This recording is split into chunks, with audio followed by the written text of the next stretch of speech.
성경으로 한자를 푸는 대구의 오집사입니다. 오늘은 판단할 판자에 대해서 말씀드리겠습니다. 우리가 판결하다 할 때 판자죠. 판사할 때 판자죠. 자, 여기서 보면 반반자가 보이고 칼도자가 보입니다. 자, 뭐 소를 반으로 쪼갰다 뭐 이렇게 이야기를 하는데 뭐 그런 의미도 있습니다. 자, 그렇지만 반으로 나누었다. 칼로 반으로 나누었다. 그런데 그것이 판단하다, 우리가 판결하다라는 의미를 가진다는 거죠. 자, 그것을 생각하시면서 제가 한 가지 솔로몬의 판결에 대해서 이야기해 보겠습니다.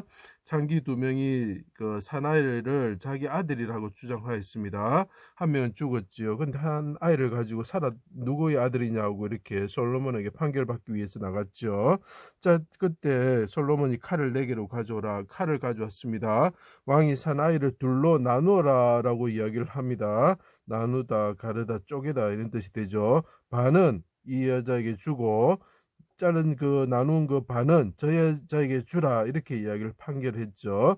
그때 사나들의 어머니는 마음이 불붙는 듯하여 사나들을 죽이지 말고 다른 여자에게 주라 이런 말할 때에 그 다른 여자는 그 아이를 반으로 나누라라고 이야기를 했었습니다. 그때 왕이 죽이지 말고 한 여자에게 불붙듯한 마음을 가진 여자에게 아이를 줄 것을 판결하였습니다. 왕이 심리하여 판결함을 듣고 왕을 두려워하였습니다. 하나님의 지혜가 그의 속에 있어 판결함을 보았습니다. 자, 반으로 칼로 가지고 와서 반으로 나누라고 할 때에 무슨 걸 한다고요? 판결하는 것. 솔로몬의 판결, 지혜로운 판결 다 알고 계시죠? 판단하다, 판결하다 이런 뜻이 되는 것입니다. 아브라함이 여호와를 믿으니 여호와께서 의로 여기셨다, 판단하셨다. 의롭다고 판단하셨습니다. 믿을 때에.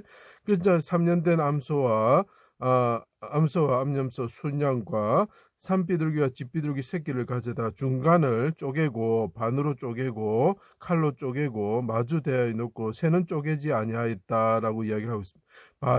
칼로서 반으로 쪼개었다라는 거죠. 가르다, 나누다, 쪼개다, 판단하다 이런 뜻이 있는 것입니다.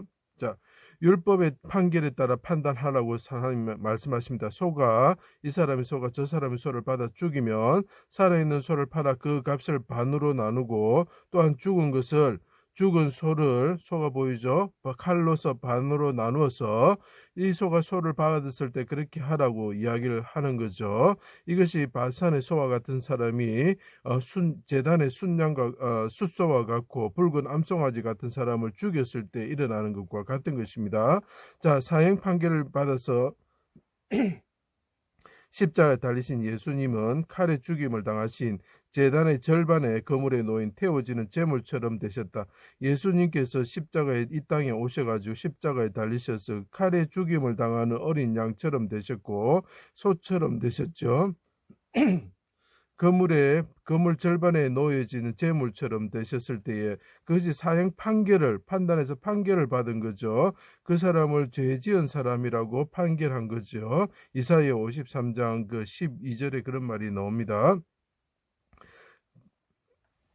그때 휘장 가운데가 찢어지고 그때 죄가 없사오니 하나님께서 공의로 판단하시어 사람들은 공의로 판단하지 않기 때문에 하나님께서 공의로 판단하시어 저희 칼로서 대적의 칼에서 구원하여 주십시오라고 이야기하는 거죠. 휘장이 반으로 찢어질 때에 대적의 칼에서 구원하여 주십시오. 당신이 공의로 판단하셔서 이렇게 이야기하는 거죠. 판단하다, 나누다, 가르다 이런 것이 되는 것입니다. 그 하늘에 오르셔서 그 입에서 날성검이 나오시는 분은 어떻게 됩니까? 그 칼은 좌우의 날성검은 예리하여서 혼과 영과 관절과 골수를 쪼개 찔러서 쪼개기까지 하며 마음의 생각과 뜻을 판단하신다라고 이야기를 하고 있죠. 그리고 예수님께서 요한을 보시고 계시록에 내가 본 것을 지금 있는 일과 장차된 일을 기록하라라고 이야기하십니다. 그분이 입에서 칼이 나오시는 분이죠. 흰돌 사이에 새 이름을 기록할 것이다라고 이야기하죠. 그래서 이것이 인쇄판으로 사용할 수 있는 것입니다. 제 강의를 들어주셔서 감사합니다.